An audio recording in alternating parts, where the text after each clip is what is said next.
بلا کے دشت میں دیکھا عجب ہی معجزہ رب کا، کہیں اکبر کہیں اصغر کہیں قاسم کہیں جعفر، 72 چن لیے خود ہی شہادت تشنگی جن کی، بڑا ارمان تھا میرا بلا کے دشت میں ہوتا 73واں سپاہی، بلکہ میں شبیر کا ساتھی، کوئی بھی شکل مل جاتی ہوا مٹی خلا پانی، نہیں تو شکل انسانی، میرا مقصد میرا مطلب بناتا پردہ زینب، اگر مٹی کا رتبہ مل گیا ہوتا مجھے رن میں، میرے ذروں پہ ہی شبیر اپنے لال کو لاتے، حسین جانا حسین جان حسین جانا حسین جان حسین جانا حسین جان۔ اعوذ باللہ من الشیطان الرجیم، بسم اللہ الرحمن الرحیم۔ قائم ٹی وی کی طرف سے پروگرام کربلا سے ہند، میں آپ کا میزبان سجاد شاہ جی، اور میرے ساتھ دو انتہائی معزز مہمان جناب قبلہ سید وسیع حیدر زیدی صاحب، کسی تعارف کے محتاج نہیں، اور معروف نوحہ خواں جناب حسین موسیٰ صاحب، آپ بھی کسی تعارف کے محتاج نہیں ہیں۔ آپ دونوں کا السلام علیکم، کیسے ہیں قبلہ؟ خیریت سے ہیں قبلہ؟ کل ہم نے گفتگو کی ہے حسینی برہمن کے اوپر، اور اس گفتگو کے سلسلے کو آج ہم آگے بڑھائیں گے۔ وہ شخصیات جن کے اوپر پروردگار عالم بھی سلامتی بھیجتا ہے، یہ شخصیتیں وہ ہیں کہ اگر مکہ آئیں تو وہ مکرمہ بن جاتا ہے، مدینہ آئیں تو وہ منورہ ہو جاتا ہے، نجف پہنچیں تو اسے اشرف کر دیتے ہیں، مشہد جائیں تو وہ مقدس ہو جاتا ہے، کرخ پہنچیں تو وہ کاظمین الجوادین ہو جاتا ہے، اور سرمن رائے پہنچیں تو وہ سامرہ کہلاتا ہے۔ تو ان شخصیات کا ساتھ دینے والے لوگ بھی آج تک دنیا میں ان کے نام باقی ہیں۔ یہ کمال ہے ان شخصیات کا کہ کسی نے اگر ان کے حق میں ایک لفظ بھی آواز بلند کری یا ان کے لیے لکھا یا ان کے فضائل میں لکھا، اس شخص کا نام بھی آج تاریخ میں موجود ہے۔ تو قبلہ کل ہم اس ذکر پہ تھے کہ حسینی برہمن جو ہیں وہ بیسکلی عقیدے سے تو ہندو ہی ہیں، ان کو ہم مسلمان کنسیڈر نہیں کریں گے، کیونکہ وہ امام حسین سے بے انتہا عقیدت رکھتے ہیں، لیکن عقیدہ اسلام کے اوپر عمل پیرا نہیں ہیں، اس میں ان کا ہندوازم ہی آتا ہے۔ اور جہاں تک ہمیں ملتا ہے کہ یہ جو ہے چندرگپت موریہ کے کلین سے بلونگ کرتے ہیں، جو کہ 7 ٹرائبس کے اندر بٹا ہوا ہے، جس کے اندر بلی آتے ہیں، چھبر آتے ہیں، دلت آتے ہیں، پھر دت آتے ہیں، اور اس کے بعد لاؤ ہیں، موہن ہیں۔ تو اس طریقے سے یہ پورا ایک سلسلہ ہے۔ اور کل آپ نے راہب سنگھ دت کا ذکر کیا، اور اس کے بعد ان کی تواریخ میں بھی ہمیں ملتا ہے کہ بھوریا سنگھ دت نے جو ہے وہ مختار ثقفی کو جوائن کیا۔ تو یہ بتائیے گا کہ ہمارے اکثر مومنین کو یہ شبہ ہو جاتا ہے کہ شاید یہ بھی مسلمان ہیں کسی قسم کے، یہ مسلمانوں کے 73 فرقوں میں سے ہی کوئی ایک فرقہ ہے، تو ذرا اس کی وضاحت فرمائیے گا کہ یہ لوگ امام حسین سے عقیدت رکھتے ہیں اور بسم اللہ الرحمن الرحیم۔ دیکھیں، ایک ہے انسانیت اور ایک چیز ہے عرفان، معرفت۔ یہ جو ان کی عقیدت ہے یہ انسانیت ہی بنا پر ہے۔ کیا کہیں؟ امام حسین علیہ السلام نے، جیسا کہ خود ان لوگوں نے کہا ہے ان کی تواریخ میں، امام نے ان پر احسان کیا تھا، لا ولد تھا، اولاد دی، نسل آگے بڑھی، لہٰذا وہ اپنے آپ کو یہی کہتے ہیں کہ ہم اسی برہمن دت کی اولاد میں سے ہیں جو حسین ابن علی نے جسے اولاد دی تھی۔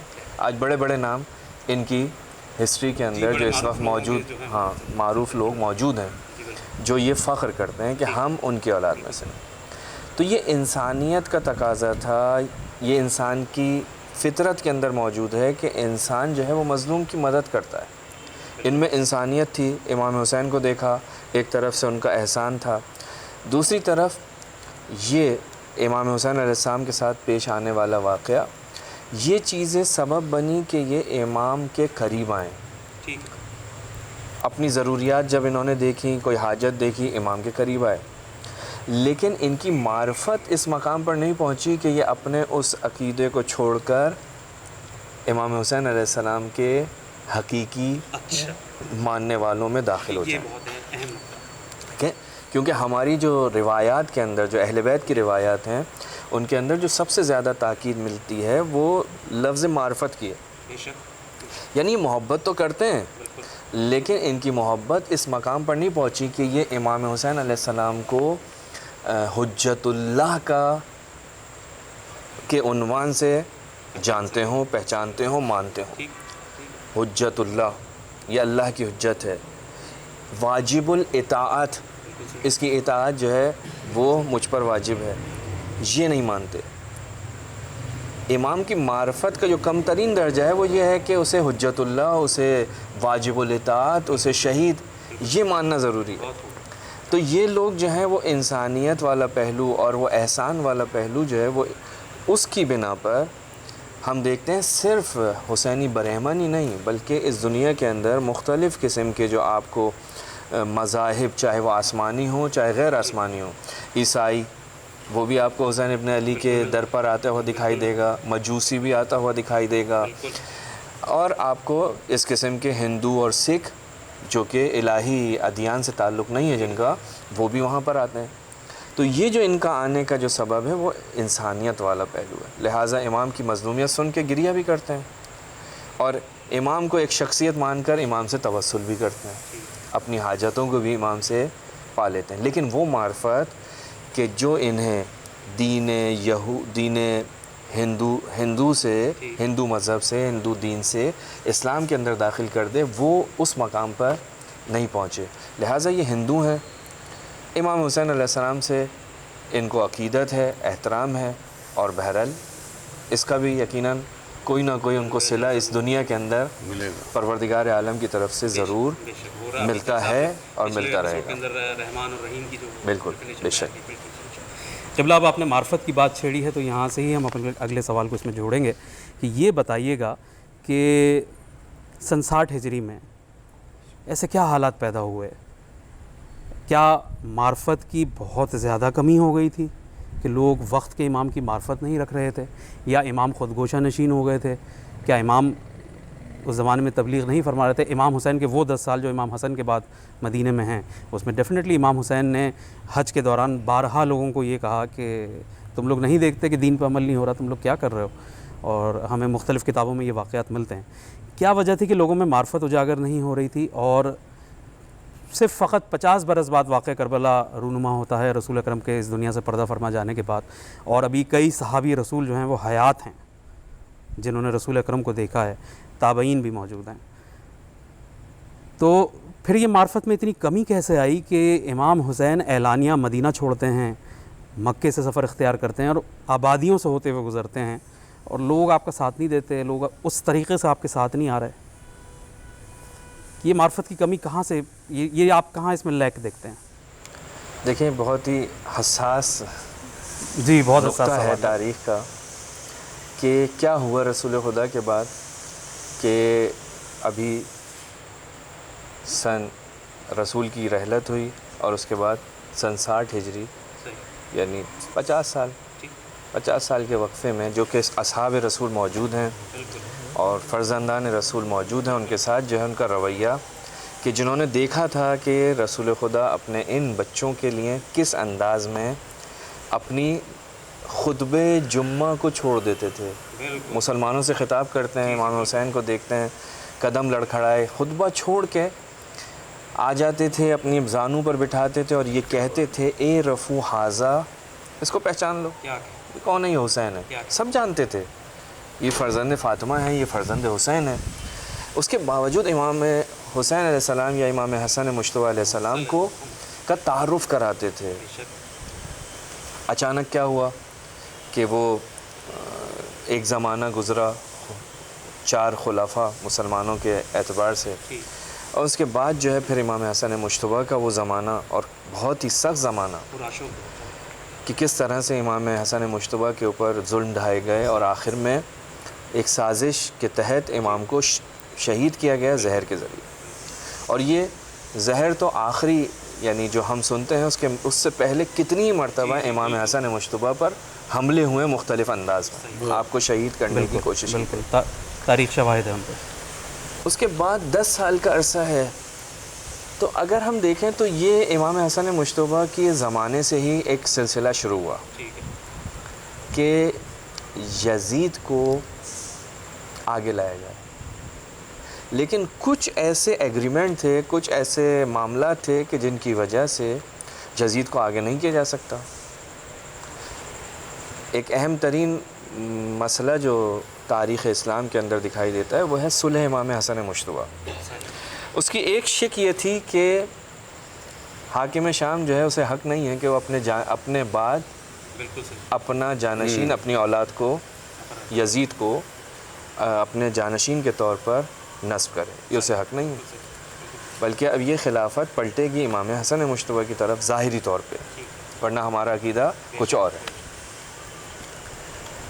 تو اس وجہ سے وہ خاموش تھے، لیکن کچھ لوگ بیچ میں پڑے اور انہوں نے اکسایا، اور پھر یہاں سے جو ہے ایک معاملہ ایک نئے انداز میں شروع ہوا. خب یہ تو ایگریمنٹ تھا، اس کے خلاف جانا ایک مسئلہ ہے، کیونکہ جانتے تھے کہ سب لوگوں نے دیکھا ہے، سب لوگوں نے سنا ہے، تحریر موجود ہے، امضا موجود ہے. لیکن ہم دیکھتے ہیں کہ اب اس نامے یا اس ایگریمنٹ کے باوجود اس کی مخالفت ہوئی. اب یہ مختلف زمانوں میں ہوئی. جب تک امام حسن مجتبیٰ تھے کوشش کی گئی حتیٰ مدینے میں شام سے جو ہے وہ اٹھ کر آئے اور انہوں نے مختلف لوگوں کو جمع کیا، ان کی حمایتیں لینے کی کوشش کی کہ میرے بعد میرا بیٹا. کسی نے یہ کہا کہ یہ کوئی موروثی نظام نہیں ہے، اسلام جو ہے وہ اس نظام کو نہیں قبول کرتا. کسی نے جو ہے وہ امام حسن مجتبیٰ والا ایگریمنٹ یاد دلایا، تو وہ ناکام ہوئے، واپس چلے گئے. لیکن جب امام حسن مجتبیٰ کی شہادت ہو گئی، یہ پھر دوبارہ سے ایکٹیو ہوا. اس دوران البتہ کچھ اور بھی کام ہوئے، مثلا مختلف شہروں کے اندر، مدینہ کے اندر تو یہ مشکل تھی، رسول کا شہر ہے، اصحاب رسول موجود ہیں، اور انہوں نے اپنی رائے کا اعلان کر دیا. یعنی اس کے اندر بہت ساری شخصیات ہیں.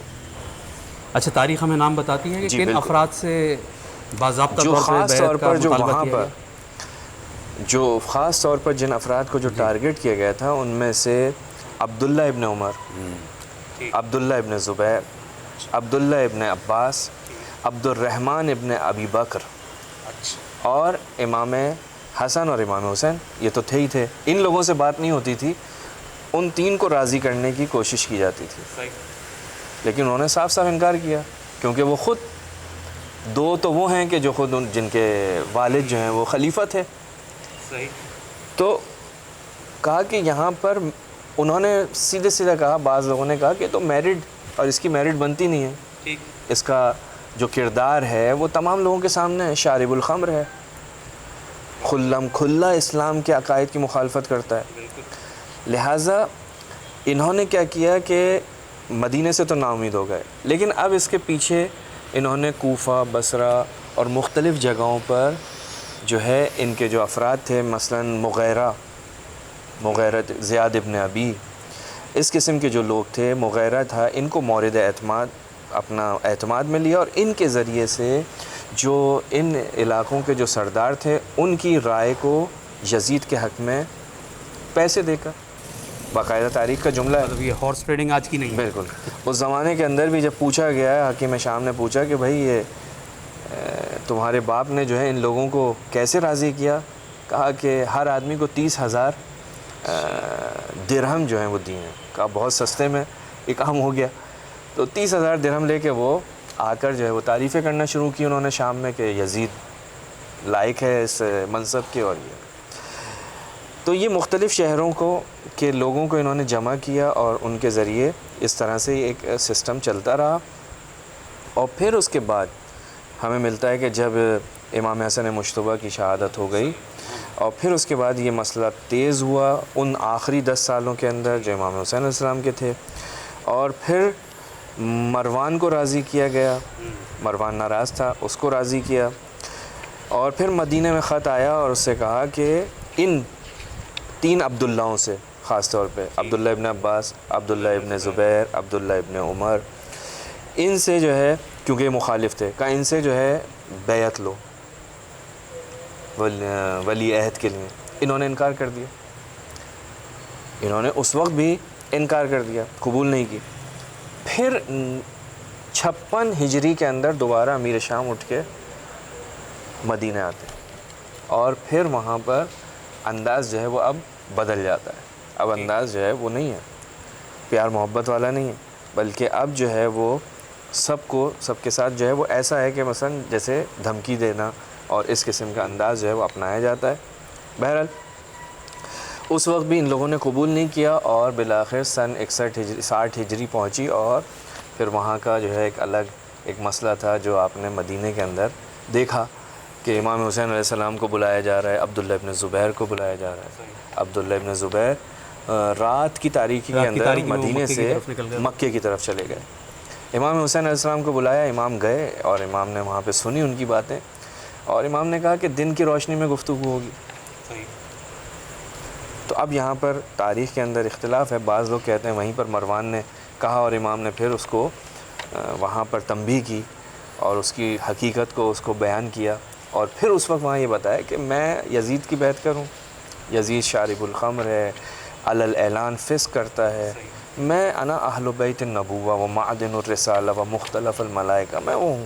یہاں میں چاہوں گا آغا ایک چیز کو ایڈ کر دیجئے کہ امام حسین کے ساتھ جن افراد سے بیعت کا مطالبہ ہوا ہے، انکار انہوں نے بھی کیا ہے، مگر ان کے انکار کی وجہ الگ ہے، امام حسین کے انکار کی وجہ الگ ہے، جس کا ہمیں واضح ثبوت ملتا ہے کہ عبداللہ ابن زبیر نے جب امام 28 رجب کو مدینے سے نکلتے ہیں اور 3 شعبان کی رات کو مکے میں وارد ہوتے ہیں، تو عبداللہ ابن زبیر اس کے اوپر برہمی کا اور ناراضگی کا اظہار کرتے ہیں۔ تو اس فرض کو بھی ذرا سا واضح کر دیجئے کہ ان کے انکار کے پیچھے کیا وجہ تھی؟ کیا وہ خود خلافت کو کے لیے خود کو امیدوار سمجھ رہے تھے؟ یہ چاہتے تھے کہ عوام نہ سنے چنے؟ ایسا ہی تھا، اور بعد میں وہ عملی بھی ہوا، لیکن امام حسین علیہ السلام کسی خلافت کے لیے مدینے سے نہیں نکلے تھے، وہاں ہزاروں کا لشکر اور یہاں 72 افراد۔ خود امام حسین علیہ السلام جانتے تھے کہ میں کہاں جا رہا ہوں۔ اگر ہم امام حسین علیہ السلام کی اس تاریخ کو دیکھیں کہ جب یزید کا دور آیا، اور آپ دیکھیں مثلا صرف امام حسین علیہ السلام اور یہ چند افراد تھے کہ جنہوں نے بیعت سے انکار کیا ہے، یہ 4 افراد تھے، باقی بہت اکثریت جو تھی وہ راضی ہو گئی تھی۔ دھمکیوں کی وجہ سے، لالچ کی وجہ سے، مختلف عنصر تھے جن کی وجہ سے وہ لوگ ان کے ساتھ شامل ہو گئے تھے، لیکن ہر آدمی کا نظریہ کچھ اور تھا۔ امام حسین علیہ السلام جو ہیں وہ خلیفۃ اللہ ہیں، وارث رسول ہیں۔ آپ زیارت وارثہ پڑھتے ہیں اور وہاں پر آپ امام حسین سے جب خطاب کرتے ہیں تو امام کو حضرت آدم سے خلافت کی میراث جو ملی ہے وہ آپ کے والد اور آپ کے بھائی تک، یعنی امام حسن مجتبیٰ کے بعد جو وارث ہیں وہ کون ہیں؟ تو کیسے ہو سکتا ہے کہ امام حسین علیہ السلام ایک شارب الخمر، امام نے وہیں مدینے میں اس چیز کا اعلان کر دیا کہ میں اس جیسے اس کا کی بیعت نہیں کر سکتا۔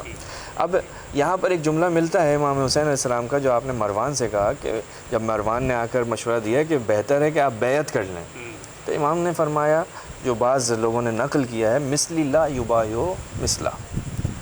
اب یہاں پر ایک تفسیر ہے بہرحال کہ کیا کہنا چاہ رہے ہیں امام۔ جو میں سمجھتا ہوں وہ یہ کہ امام حسین علیہ السلام نے وہاں پر یزید کو بھی منحصر بے فرد لیا ہے اور اپنی ذات کو بھی منحصر بے فرد۔ میں یہ سمجھتا ہوں کہ یہ جو جملہ ہے یہ مخصوص ہے معصوم امام کے ساتھ۔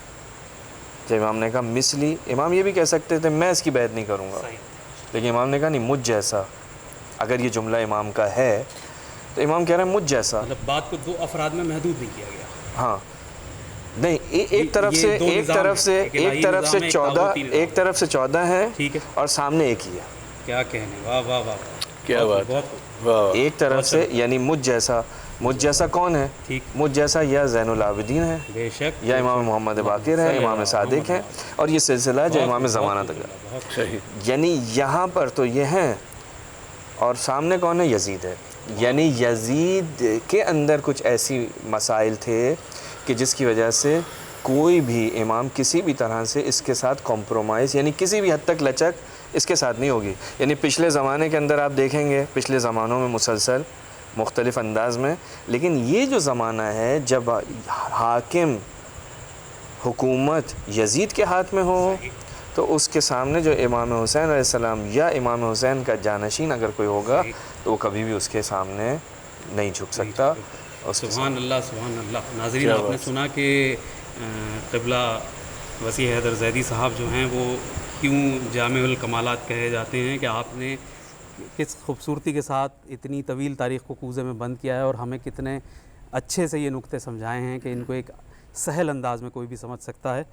تو ان اشعار کے ساتھ میں حسین موسیٰ صاحب کی طرف بڑھوں گا کہ مدینہ و نجف و کربلا میں رہتا ہے، دل ایک وضع کی آب و ہوا میں رہتا ہے، درود پہلے بھی پڑھتا ہوں اور آخر میں بھی، اسی لیے تو اثر بھی دعا میں رہتا ہے۔ کچھ نہیں ہم غم سرور کے سوا مانگتے ہیں، کچھ نہیں ہم غم سرور کے سوا مانگتے ہیں، ماتم شاہ کو بس آزاد فضا مانگتے ہیں، کچھ نہیں ہم غم سرور کے سوا مانگتے ہیں، اور جس کو دینا ہو اسے دے دے یہ جنت یا رب، جس کو دینا ہو اسے دے دے یہ جنت یا رب، ہم تو شبیر کے قدموں میں جگہ مانگتے ہیں، کچھ نہیں ہم غم سرور کے سوا مانگتے ہیں، اور آل سے امت احمد کا تقابل نہ کرو، آل سے امت احمد کا تقابل نہ کرو، وہ وسیلہ ہے دعا کا یہ دعا مانگتے ہیں، کچھ نہیں ہم غم سرور کے سوا مانگتے ہیں، اور جس کو تطہیر کی آیت سے نوازا حق نے، جس کو تطہیر کی آیت سے نوازا حق نے، یہ مسلمان اسی سر سے رضا مانگتے ہیں، کچھ نہیں ہم غم سرور کے سوا مانگتے ہیں، اور زیر خنجر ہے گلا اور حسین بن علی، زیر خنجر